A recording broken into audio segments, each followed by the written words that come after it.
So reasonable size rectangle is going to get rolled into a long, skinny bolster. Sometimes I call it the Tootsie Roll because it ends up being long and skinny like one of those Halloween Tootsie Rolls, the big ones. Right, so we want something like this that's fairly uniform, not huge, different than using a regular bolster.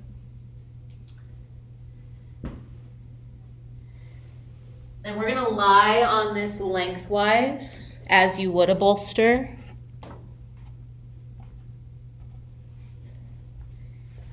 Two choices for how you position yourself. You can put your whole body on the roll if it's long enough, meaning tailbone all the way up to your crown. If you're one of these people having low back stuff, I would not take this option. These are for my more stable friends. So you see that my tush is up on the blanket, as is the rest of my spine. And you want to be, of course, divided down the middle. For those that have low back stuff going on today, you'll do bum on the floor in front of the blanket and lie down the same way.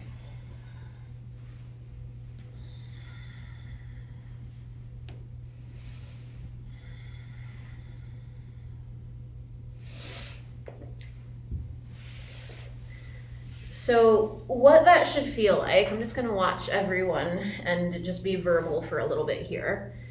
What that should feel like is the blanket roll is running along the length of your spine, right down the middle, and your shoulders and arms are free to fall on either side. Sometimes there needs to be a little squishing in the back, sort of some movement in the shoulders to get the blanket feeling symmetrical. So do a little of that squishing. Your head should be supported as well. So ideally it's on the blanket roll with you. If you ran out of blanket for your head, just find something else to put underneath your head so that your head is on the same level as everything else. And you are divided down the middle.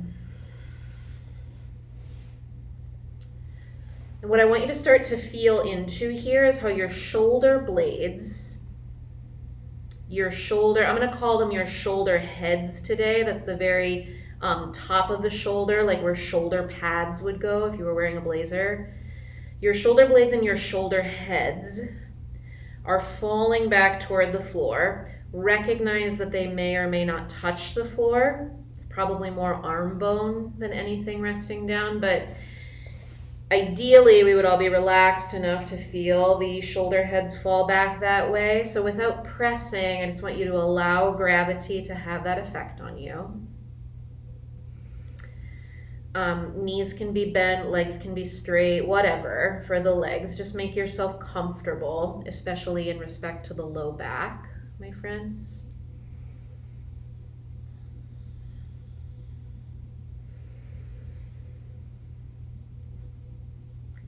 With your mind's eye, I want you to get a little bit more specific in your exploration of how the shoulders are resting. So think about the muscles that wrap around your shoulder blades or lay on top of the shoulder blades. It's hard to imagine, but these muscles are actually like quite thin and they're kind of glued to the shoulder blade the way that you would put wallpaper onto a wall. They just sort of like cover the whole thing. Those are the muscles that are resting and falling back and down toward the floor right now. And those are the muscles that really suffer when we spend a lot of time at the computer or when we engage in activities that maybe don't have ideal posture. So I want you to put your mind's eye into those muscles that wallpaper the shoulder blades and allow for them to soften down. Now those muscles go all the way from the shoulder head and your arm bone all the way in toward the spine. So it's like a lot of territory, like a big sheet of muscle.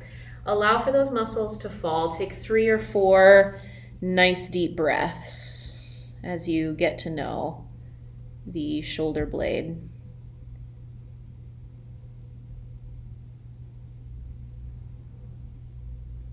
territory for today.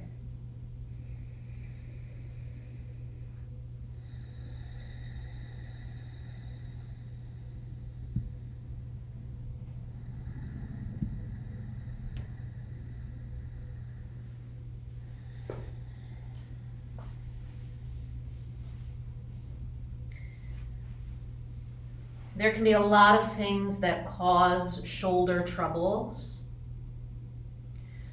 Almost all of the troubles that we could have going on for the shoulders have something to do with this sheet of muscle that wallpapers the shoulder blades. So we're going to work with those muscles a little bit here using the blanket as kind of a reference point, yeah?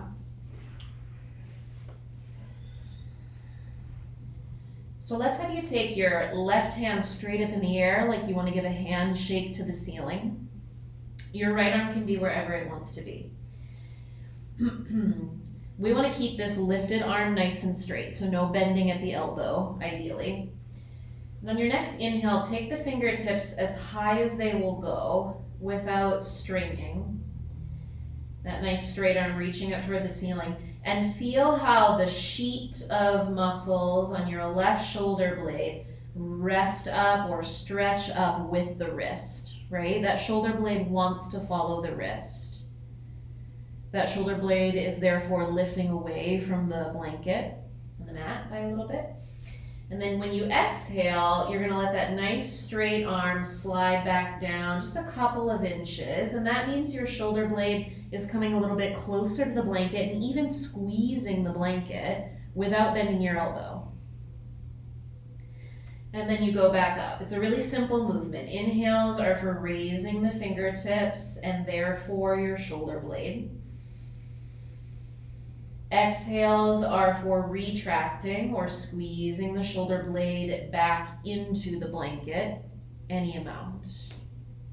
You're going to do this for several rounds up and down. And if you're not sure, you can always take a look. I'm now demoing the movement as small as it is. And you're breathing as you work. Now what I want you to notice is how that shoulder blade wants to behave. Does it rise and fall smoothly? Or is there something sticky? Is there something kind of janky about the way those shoulder blade muscles slide? The goal here would be to smooth out the up and the down. Nice and slow. So that we are one repetition at a time reminding these muscles that they can go up and out. We are reminding these muscles that they can squeeze back down and in. Right? They tend to forget that they can do each of those things because of all the time that we spend on our screens these days. So you are reminding your shoulder blade where it is allowed to go. Take one more.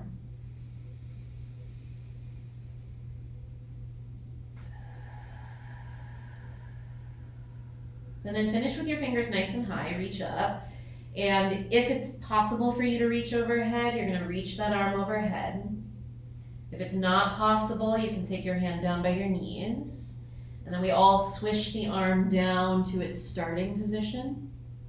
Rest it on the floor. Do the same with your right arm and feel the difference in stillness between right and left side.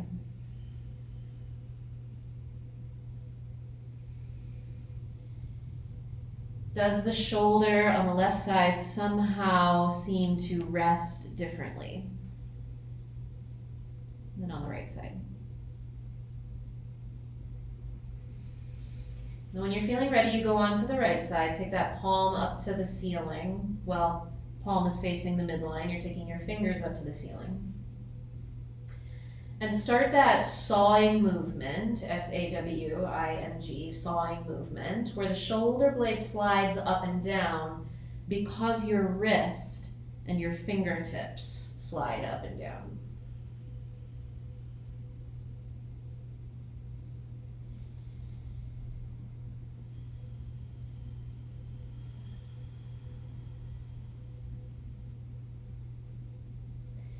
Start to pay attention to how this side behaves compared to the other, which is not to say that they should be the same. But it is, of course, entirely likely that they're really different from each other. Your tasks, however, remain the same. You're stretching the muscles in the shoulder blade itself up with your fingers, and then retracting it and squeezing it back down with the gentlest of strength, right? There's a little strength built into this, a little strength work built in.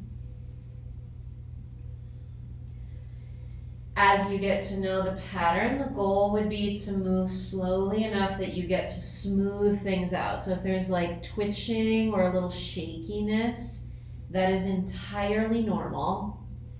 As a matter of fact, that twitching or the shakiness, any burps or jumps in the pattern, those are of great interest to us because that is an indication that the nervous system has forgotten something about how these muscles are meant to move.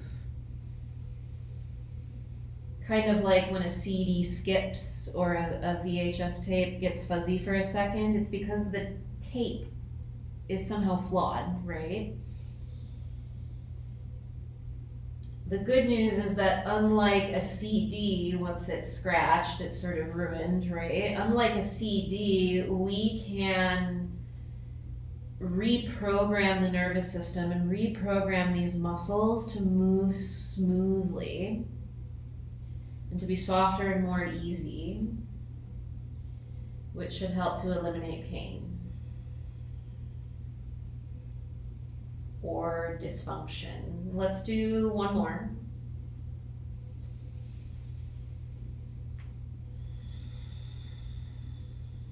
Take the fingers really nice and high to finish and stretch that arm overhead if you can. You could also go down, and then we all exhale to swish that right wrist down, rest it just like the left wrist, and see if something feels different with eyes closed. Allow for all activity to drop off with the exception of a breath.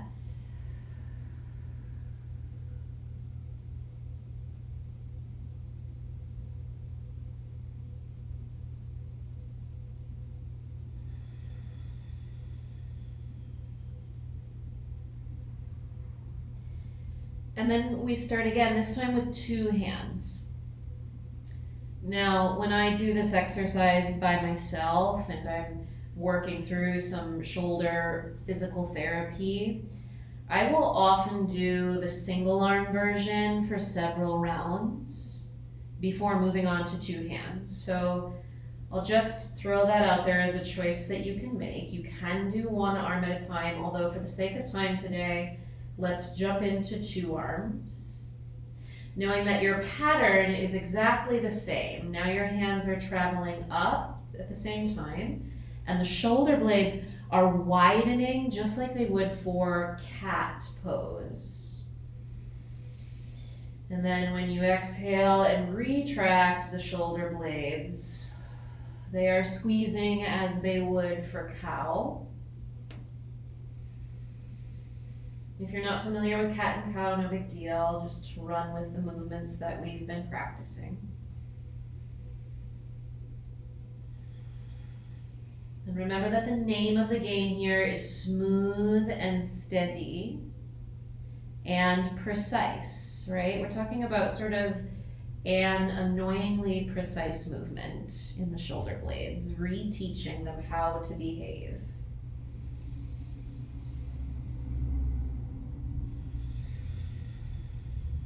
Check in with your neck and your face and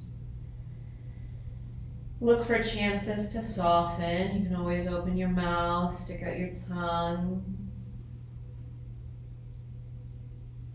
Indulge in a smile. Let's take 2 more.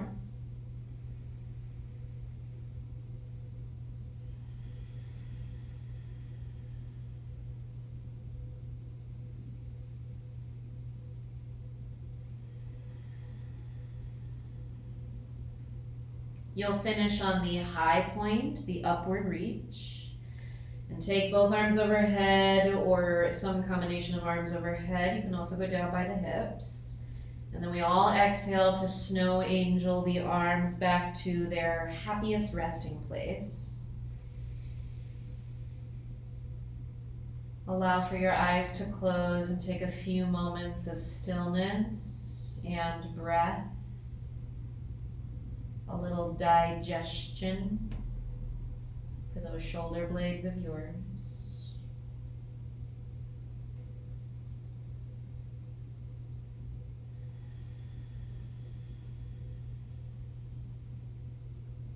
Notice how they feel. When you're ready, we're going to roll to the side just enough to eliminate the blanket. So you can come off of it, reach above your own head with your best arm. Slide that blanket out of the way and then lie flat again, knowing that this in and of itself is a very enjoyable moment, allowing for the spine to fall back into place.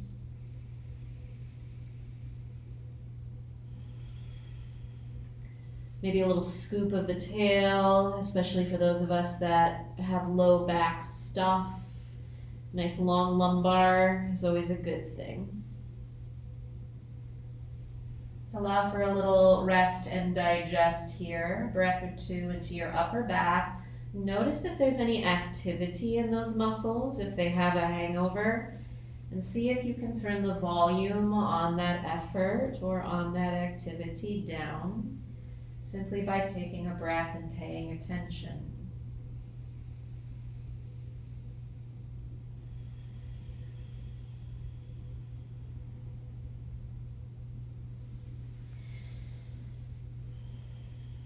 I'll have you next bring your knees into your chest. If that feels like too much on the lumbar for my L4, L5 friends, feel free to do one leg at a time or to skip altogether. Just a little rocking or a little swishing. When your knees are close, you're able to rock from hip to hip, sort of squash out the low back. If your feet are on the floor, it'll be just the thighs that do the swishing. So just make a choice. A little rocking, a little rolling, a little swishy swish movement here.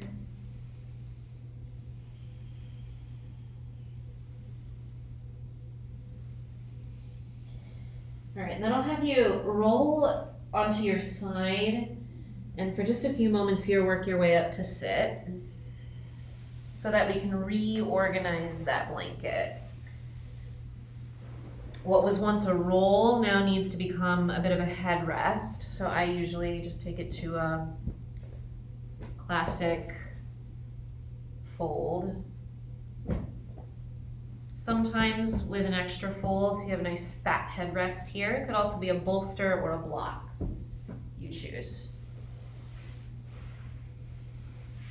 All right, and then you're gonna come onto your side, like so. Right, and allow yourself this headrest. Let me make sure I'm nice and square to the camera here. Allow yourself this headrest with knees bent, legs stacked on top of each other, arms out front, in front of your chest and your sternum. We're eventually gonna do the opened arm twisting thing that I often do, but first, we're gonna do a quick stretch for your shoulder capsule. So let's say we're all lying on our left sides, just to stay consistent with lefts and rights. Come onto your left side and start with the arm right out in front of the chest. So my arm is extending from the shoulder at shoulder height. And then I'm gonna bend that elbow so my wrist is up in the air, yeah? It's kind of like a fist that you would use to kind of like punch, except that you happen to be lying on your side, yes? What I want you to see is that your elbow, what I want you to feel is that your elbow is still at shoulder height, give or take, yes? And we don't want that to change. Make a loose fist with your left hand and use your free hand, your right side, to give that fist a little bit of a downward press. So it's almost like your left forearm is going to drawbridge down toward the floor. It's only going to go a couple of inches before your shoulder tells you to stop. Take a few moments in that press and then release and let that wrist come all the way up here. until your knuckles touch the ground, right? Go back and forth between those two things. When your wrist is moving toward your knees, you're going to press gently, gently, gently with your right hand. And when it's time to release, you're going to let your knuckles hit the floor.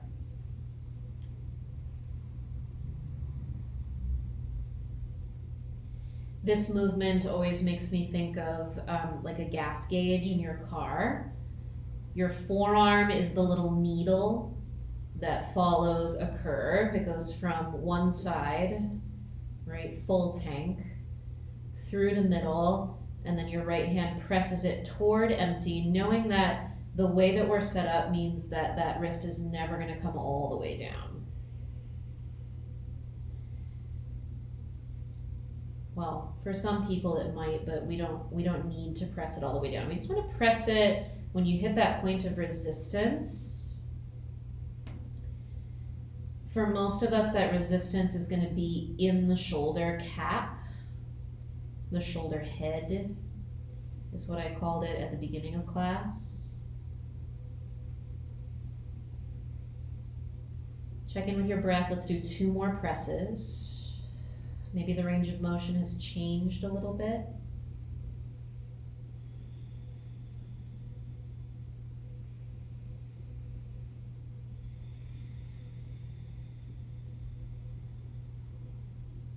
And then finish with your wrist touching the ground, knuckles touching the ground. You can straighten that arm.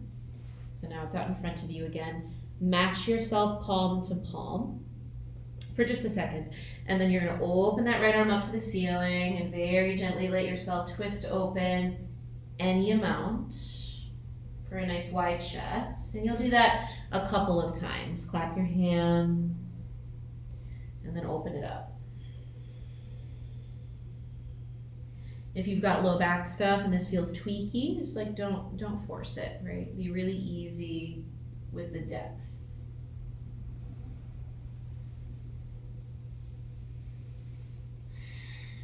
There's those shoulder blade muscles again, right? They're happy to stretch and move. Take one more. And then come back to the center and release. We're going to roll onto the other side. So in any way that makes sense for you, you're going to flip yourself. I'm going to turn all the way around so that my back does not go to the camera. We're going to set you up for this shoulder capsule stretch on the other side. So knees bent, feet on top of each other. Almost said feet on the floor. Knees bent, feet on top of each other. Match your hands, which is a good way of getting your arms right in front of your shoulders. Yes. You're going to leave the right elbow there and bend. Right, see to it that your right elbow stays about shoulder height. One of the common mistakes that comes up during this pattern is that the elbow starts to slide down toward your body. And we want as little of that as is possible. So stick that elbow to the ground and off you go. A loose fist with your right hand. Knuckles touch the ground on every single one. And you are willing to let your press be small, right? My right shoulder in this dimension is a lot tighter than the left. I've got 1 inch or 2 of press, if that, compared to the 3 or 4 inches I have on my left side. So just let them be different. Maybe even close your eyes and picture how your forearm is that needle on the gas gauge and it's swishing back and forth.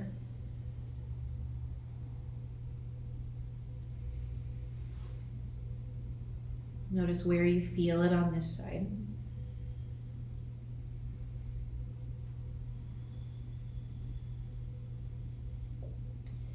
This sensation in the shoulder capsule probably feels a little bit different than any other stretch that you've done for the shoulders.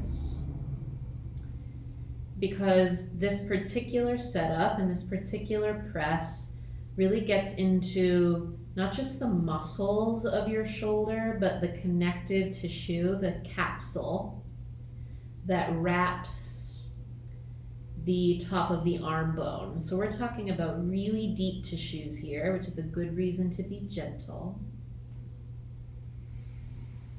You just let your range of motion develop over another 2 or 3 reps, no forcing.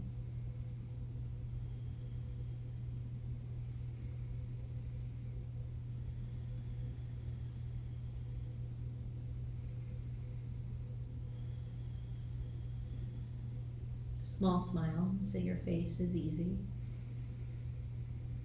And when you're all done, let your knuckles touch the ground as a finish. Straighten the arm.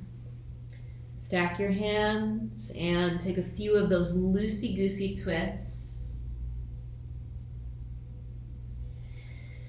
I like to inhale when palms are together and to exhale when I open, but I leave that up to you as far as how you organize the breath.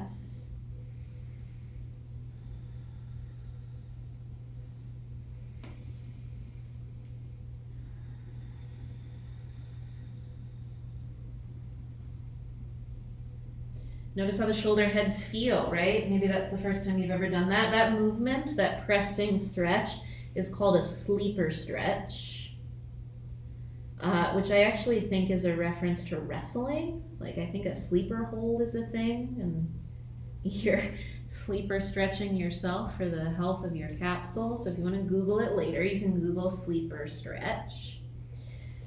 From there, I'm going to have you nix your headrest and roll onto your belly, friends. Let's keep working down the spine. All right, so come onto your belly. Feel free to watch first and then go into it yourself. We're just going to do some simple back extending to start to work with some of this lumbar stuff people have going on. So hands are going to stack, and that's going to be a headrest for you, right down here. And when you're ready to get going, you're going to reach your left big toes back to the point where your glutes want to squeeze and your leg wants to lift a little. Note that my right foot is still on the floor. And then exhale to release and do the same thing on the other side. Right big toe reaches, glute squeezes, there's a little lift. And I'm just going to have you kick back and forth between the two with your forehead resting down.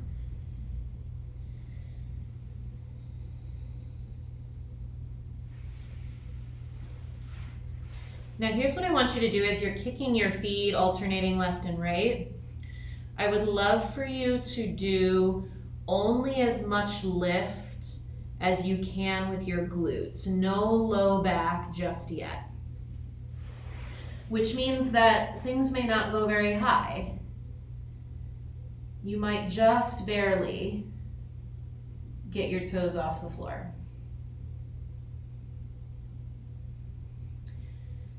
In real life, in regular movement, we will very rarely separate back muscles from butt muscles. They almost always work together to get you through your day.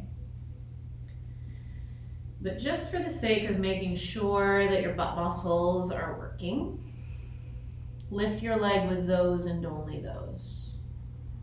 One more for each side.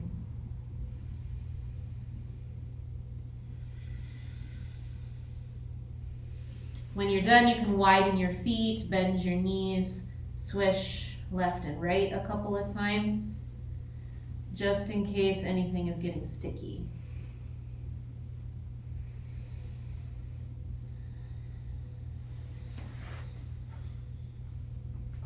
Okay, second round when you're ready. Now, I'll give you a progression, additional work if you would like it.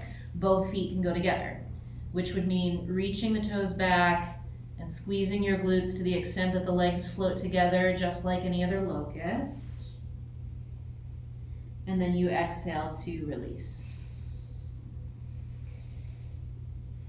You could also alternate left and right if that was feeling more helpful, more useful for you. Know that when we go into lifting both legs, your low back needs to participate a little bit. So now it's not just the glutes, but the addition of some low back.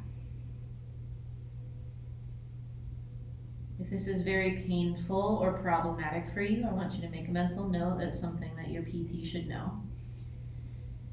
And I want you to practice stretching your toes back into the floor without lifting them at all. And that is just if you're feeling some pain. Let's do 2 more. Maybe there's a little more low back and a little more height for the last 2.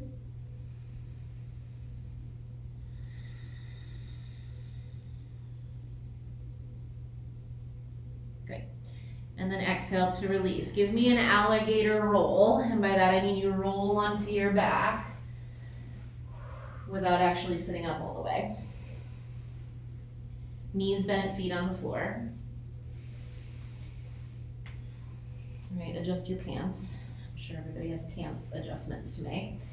And now let's work a little with the corresponding muscles in the front of the body. So that's a lot of glute and low back, those locust legs.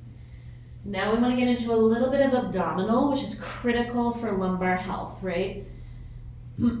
So hands are going to come into the belly. I'm going to give you a visual here. Fingers are in your belly, just above and just to the side of your belly button, right? Here's my belly button. Here's where my hands are. If you poke straight in, it's that place where you can kind of separate the right waist or the left waist from the middle waist, yeah? That's the spot where we want to be. It might even feel good to dig around in there a little bit, like just get to know your belly flesh. And you can actually take your fingers in this groove from like pretty high up by your ribs. You know, you can kind of like get your fingers under that bottom rib. And then walk your fingers in this groove or in this cavity down, down, down, down, down, to even just inside of your hip bones, right? Because there's also a place where you can press in just inside the hip bones. So we're like somewhere in that strip of body. Now find a place where your fingers want to be. For me, it's like right in the middle, in line with the belly button. That's the place where fingers like to sit. That's the place where I can put my elbows on the floor, which is what we want here. Okay? Now I want you to squish your fingers into your belly flesh a little bit. So you're kind of squishing the body fat that rests there. And when you inhale next, I want you to inhale to where your fingers are resting and try pushing them out a little with the inhale. Just a little. It doesn't have to be like a big balloon inflation. It's just enough to feel your fingers shift out. So take that inhale. And when you exhale, that same spot is hugging in, and you have the added benefit of press with the fingers. So feel how they kind of dive into the body. Those fingers of yours dive into the body with the exhale. And there's going to be this moment where your abdominals like want to engage, and maybe even your pelvic floor likes to squeeze up. And your low back might lengthen. Now, inhale and soften the whole thing up so that your fingers are pressed back out by the fluff of your belly. And then exhale to press your fingers in or press your fingers into exhale. It's a little of both. Feel the pelvic floor and the deepest abdominal muscles you can sense engage. And do several rounds more.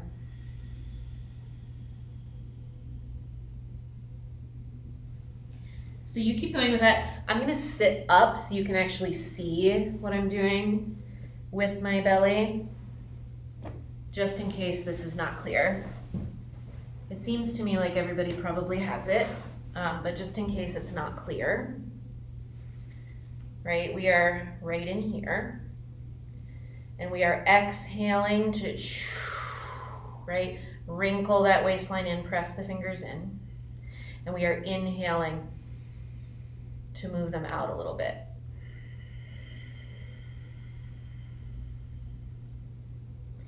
The fingers are nothing more than a reference point for engaging the core, right? It's very clear as to when they are diving into your flesh, and it is very clear as to when they are fluffing out. At any point in time, you could nix the hands and continue on with the breath so that the inhale puffs you out, right? And the exhale draws you in.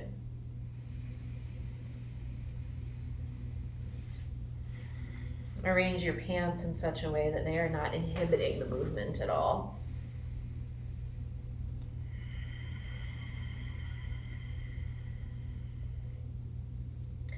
So when we talk about core work in yoga or core work anywhere, it's good to know that the ability to do this fluffing and retracting, is the foundation for every other abdominal movement you'll ever do. It is the foundation for crunches and sit-ups, for planks, for anything that involves equipment.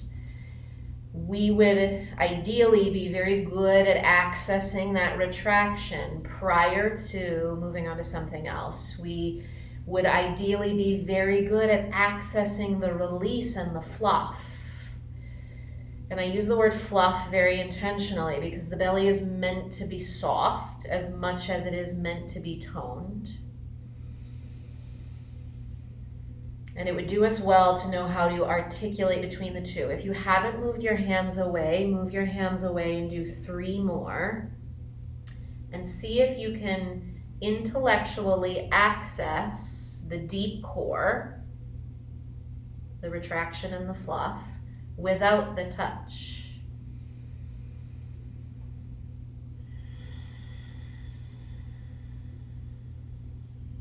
This is the baseline strength that we need to protect the spine, to support the spine over time.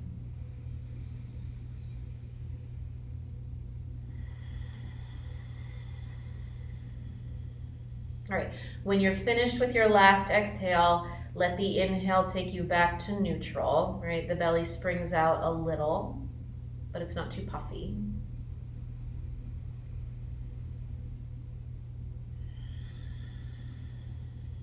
Good. And then we are rolling back to the front side. So we're going to do another set of each of these things with optional progressions. So we're rolling back over for the toe reaches, the glute squeezes, and the low back, because now that we've done a little abdominal activation, we can run our way back to the back of the waistline by doing locust pose. So come onto your belly again, stack your hands. It can be 2 feet or 1 foot at a time, doesn't matter to me. If working with just the legs felt like a happy choice, work with just the legs. If you're looking to add on a little bit more, we can also lift the elbows like so.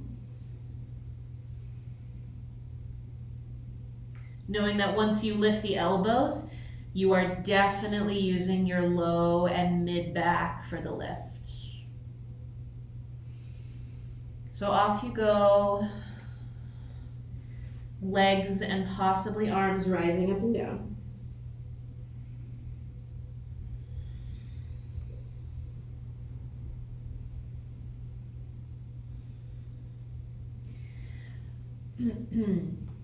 Take it nice and slow. Now, whether you're doing just the legs or more, the last piece of the puzzle would be to feel that your belly flesh is still a little bit retracted, still a little bit squeezed in, even when you lift up. Right, so this like belly flesh exercise we did was in preparation for this. Even though your belly button is on the floor, can you brace it in ever so slightly and then lift your legs so that there is a marriage of front body to back body? Yes, let's do 3 more. You may find that if you retract the belly button and then do your lift, you don't go quite as high. And that would be a signal that both of them are on. It's a good thing.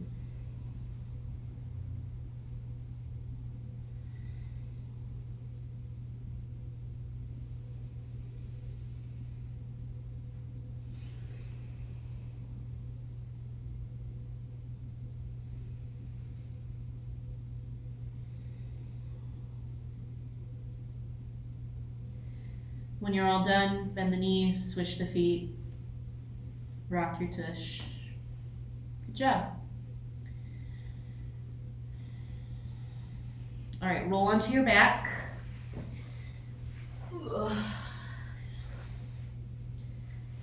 This is the best kind of core work, right? Where you just roll around on the floor. If it's appropriate, knees to chest probably feels good. Now, for some of us, you may just want to go back to the last exercise, the belly puffing and retracting exercise. You can use your fingers again if that was helpful. Knees bent, feet on the floor. If you feel like, okay, I've got a good handle on that work of the abdominals, specifically the transverse abdominis is responsible for that retraction. If you feel like you have a good handle on that, try it with your legs lifted up in the air. Or try it with one leg lifted up in the air. Now, if that, of course, makes a situation where you lose the sensation in your belly, I need you to go back to the last version. I'll do one leg.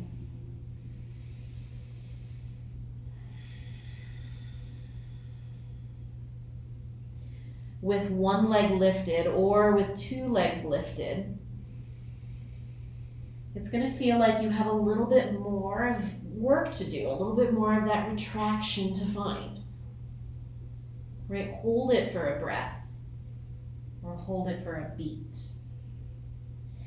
When you inhale, your feet might drop down, right? Because the inhale is big and expansive.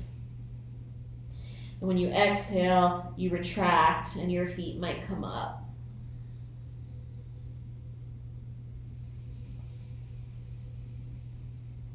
Almost like cat and cow, but lying on your back and focused on belly flesh specifically.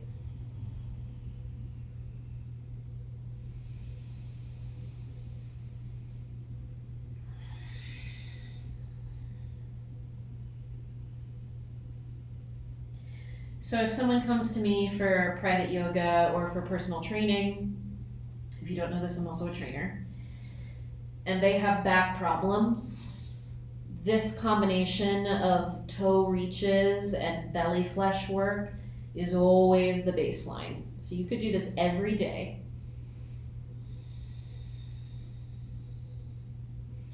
And build up some serious foundational strength. All right, bring your knees to your chest if appropriate. Everybody take legs to the left, both of them together. Right, you're all done. Let your right arm open up behind you for any version of supine twist that you like.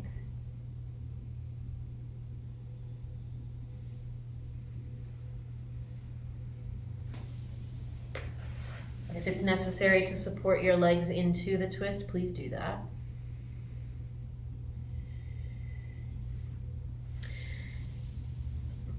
There's probably a little bit of a hangover in your belly, right? Like abs are speaking to you. Take a few deep belly breaths to soothe them, right? Let them know it's going to be okay.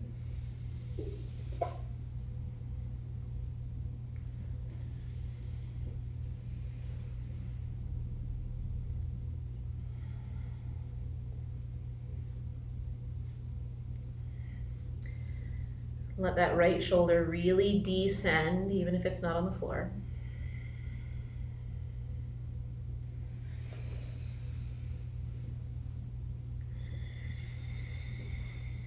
Soften your teeth, your tongue,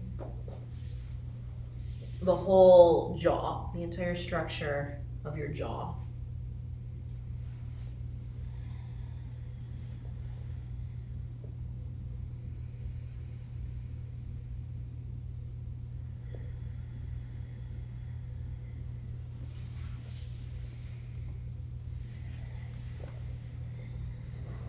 Right, knees come through the center, you're good and ready. Drop them over to the other side, a little scooching for your bum, very likely.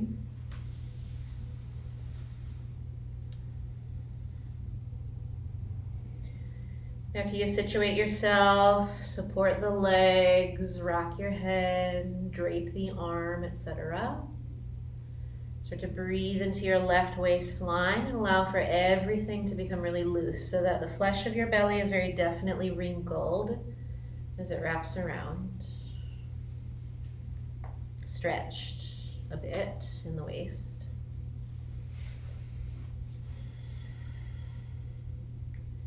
And you breathe into that side.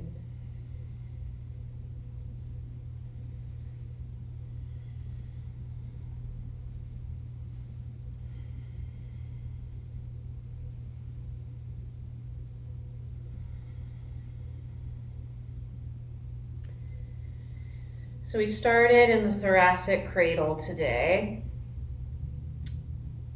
A little bit in the shoulders themselves. So take a few breaths back up there. Even in this twist, you can breathe into the upper back, breathe into the shoulders.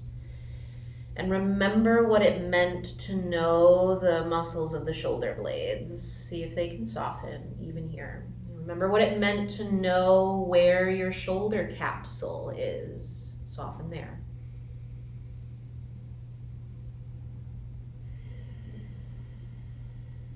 Feel how breath moves from each of those spaces through the rib cage into the belly that we worked with for the second half of class.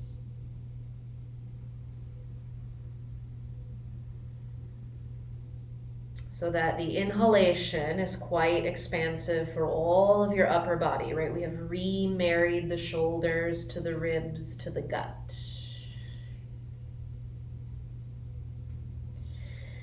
Bring your knees back to the center, give them a squeeze, maybe a little rock side to side. Whatever feeling that you like to have in the low back for the finish, find that feeling. Sometimes a glute bridge after all of that can be really soothing and really calming, kind of set you up for a rest. So maybe a quick glute bridge or a supported bridge if you have a block and you want to pop it in. I would say that that's very appropriate in this moment. If your preference would be to journey straight to Shavasana, do that. Lay yourself out, support yourself as is necessary. A bolster behind the legs or a rolled comforter behind the legs, a sofa cushion, could go a long way for relaxing and softening the low back. So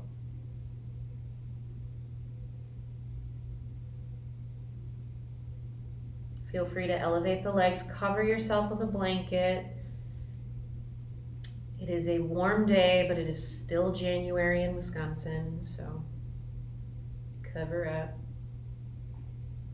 Maybe cover your eyes with something, if you have something handy, right? Let yourself go dark for a few minutes here.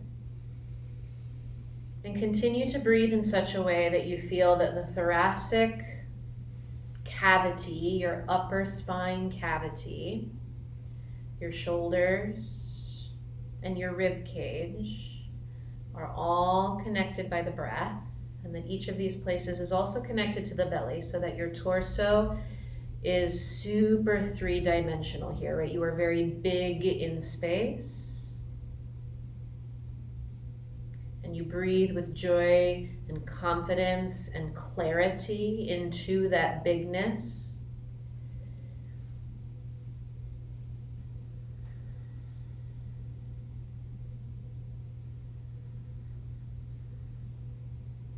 breathe as big as you can without straining. Releasing any need or any feeling of apology for taking up space.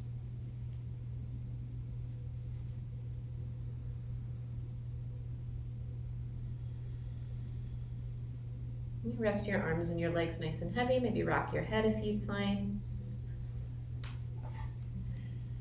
Do all of those little mini micro movements that one needs to fully give over to Shavasana.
Promise yourself, my friends, to be so strong that nothing can disturb your peace of mind.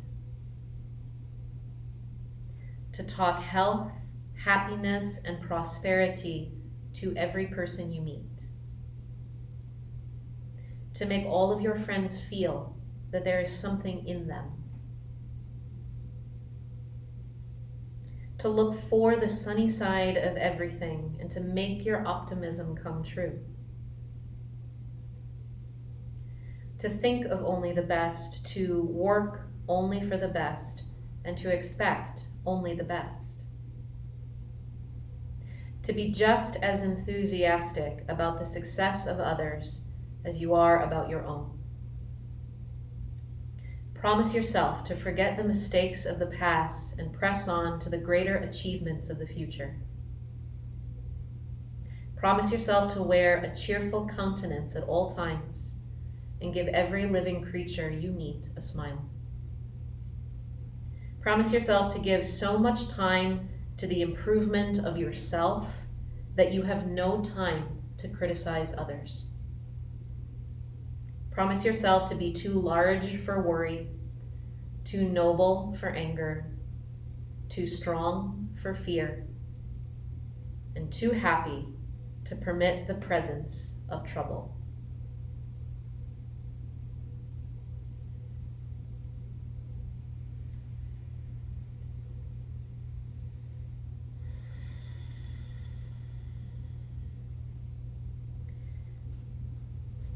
Friends, I invite you to stay where you are as long as you like. Shavasana can and should be extended on a regular basis. Right, so if you want to drift into a nap on the floor, feel free. If you have something else to do, somewhere else to be today, it's about that time. So you might wiggle around a little bit, find some space, some breath, some rocking. And think about all the good work you've done in your shoulders, your belly, your back as you work your way off the floor. So go gradually and honor the effort that you've put in by moving thoughtfully, one step at a time, from your back to your side, from your side up to a seat if you are choosing to rise. Hands to your knees or thighs or palms together at the heart. Take a beat to organize your spine upright.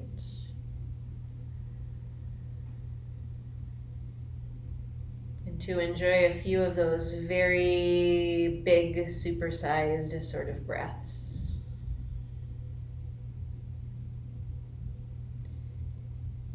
Somewhere in the middle of it all, there's just the tiniest bit of that lift left behind the belly button, right? You take that with you into the rest of your day.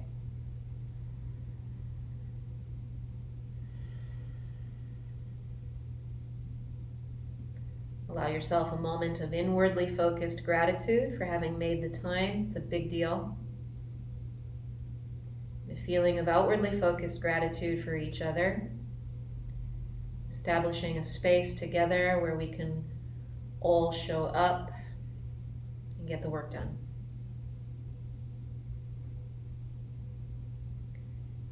Thanks for your time, my friends. If you have questions, please linger. If not, have a beautiful day. Namaste.